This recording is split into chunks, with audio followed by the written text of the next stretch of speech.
Darlings, gather round. Today's episode is not for the weak-hearted, the chronically allergic to facts, or anyone who still thinks Tom Bower writes biographies and not fan fiction for disgruntled monarchists. Because, the derangement reached Olympic level this week. Full choreography, synchronized swimming, the whole thing. Why? Because the British media spent 5 days, count them, 1, 2, 3, 4, 5, accusing Meghan Markle of stealing a dress. Yes, a grown woman, a millionaire, a global icon, a philanthropist, a duchess. They said she stole a dress. Grab a snack. This is going to be a journey. So, apparently, Paula Froelich of News Nation, who I'm convinced wakes up every morning wondering how she can squeeze Meghan's name into a sentence, decided to break a story. A scoop, if you will. A scoop about a green Galvan dress. Yes, darlings, not world peace, not the economy, not political scandals. A dress. Because this is journalism now. According to Paula, Meghan supposedly wore this same dress in her 2022 Variety photo shoot and then, wait for it, walked away with it. Like Ocean's 8, except instead of diamonds or gold bars, it's a midi dress Meghan has worn before and could buy in 14 colours if she wanted. But Paula wasn't done. No. She then regurgitated, with zero choking, slander from Tom Bower. And you know, any sentence containing Tom Bower said is automatically disqualified from the Truth Olympics. Then gossip media across the US and UK grabbed this nonsense and ran with it like it was breaking national security intel. Suddenly, she stole it. She took it without asking. She walked off set with the dress. What's next? She stole Buckingham Palace. She stole the Queen's corgis. She stole King Charles's hairline. Be serious. The false story didn't appear out of nowhere. It was fueled by gossip journalists and so-called royal experts.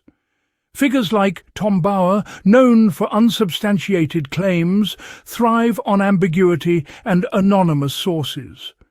An unverified rumour attributed to a palace insider spreads quickly in the digital age.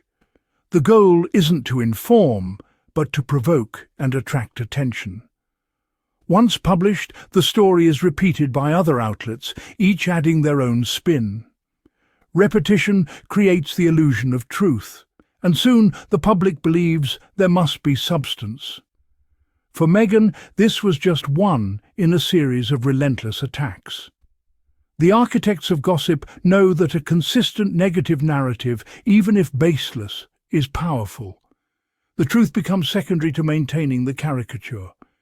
This is how misinformation takes root and flourishes. Faced with falsehood, Meghan responded with calm clarity through her spokesperson. There was no outrage, just a clear, professional denial. The statement explained, the dress, like all items loaned for the tour, was properly handled and returned. The accusation was called out as completely false, exposing its absurdity. Meghan's team didn't engage in mudslinging, they simply presented the facts. This approach lifted the conversation above gossip, trusting the public to see the truth. It was a confrontation between noise and quiet confidence. By refusing to be drawn into drama, Meghan demonstrated how to handle attacks with dignity. The power of her response lay in its integrity and restraint. It was an act of faith in the public's intelligence and in the ultimate triumph of truth. Lies may travel fast, but a firm, timely correction can anchor reality. Meghan's response was not just effective, it was dignified. She refused to be defined by baseless claims. To see the unfairness, compare Meghan's treatment to that of other royals. Royal fashion is complex. It's common for royals to keep or be gifted clothing. Designers benefit from the publicity, and gifts are part of the exchange. Other royals, like Catherine or Camilla, have wardrobes full of such items. No one questions them. When they rewear outfits, they're praised for frugality. For Meghan, a false narrative about a single dress became a criminal accusation. The same actions, different standards, revealing a clear bias.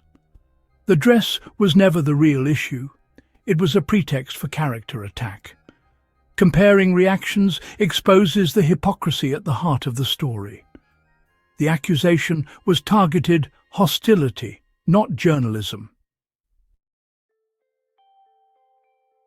In adversity, true character is revealed. While the media storm raged, Meghan showed quiet strength, focusing on her work and family. She didn't display anger or victimhood. She persevered. Her response was a powerful form of resistance, refusing to be defined by detractors. Actions, not words, became her defense. This calm perseverance contrasted sharply with the agitation of her critics. Meghan chose to build, not tear down, to focus on positive contributions. Reputation is what others say. Character is who you are. The media's storm was fleeting, but Meghan's resilience endured. Her foundation proved stronger than any rumour. As the story ends, a clear lesson emerges. In a world thick with accusation and misinformation, fairness and integrity matter more than ever. Meghan's ordeal is a parable for our digital age, reminding us to question sources and resist gossip. The power of a falsehood lies in our willingness to believe without evidence. The antidote is critical thinking and a commitment to truth. Meghan's grace under fire offers a lesson. Let actions and character be your defense. We can all choose integrity over malice, truth over rumor. So here's the moral for today, my loves. When Meghan breathes, they scream. When she glows, they crumble. When she defends herself, they faint. And when she wears a 5-year-old dress, they accuse her of theft. I swear the only thing Meghan has ever stolen is their peace of mind. Now, like, comment, subscribe, and remember, we don't believe lies, we don't tolerate gaslighting, and we definitely don't play with people defaming our Duchess.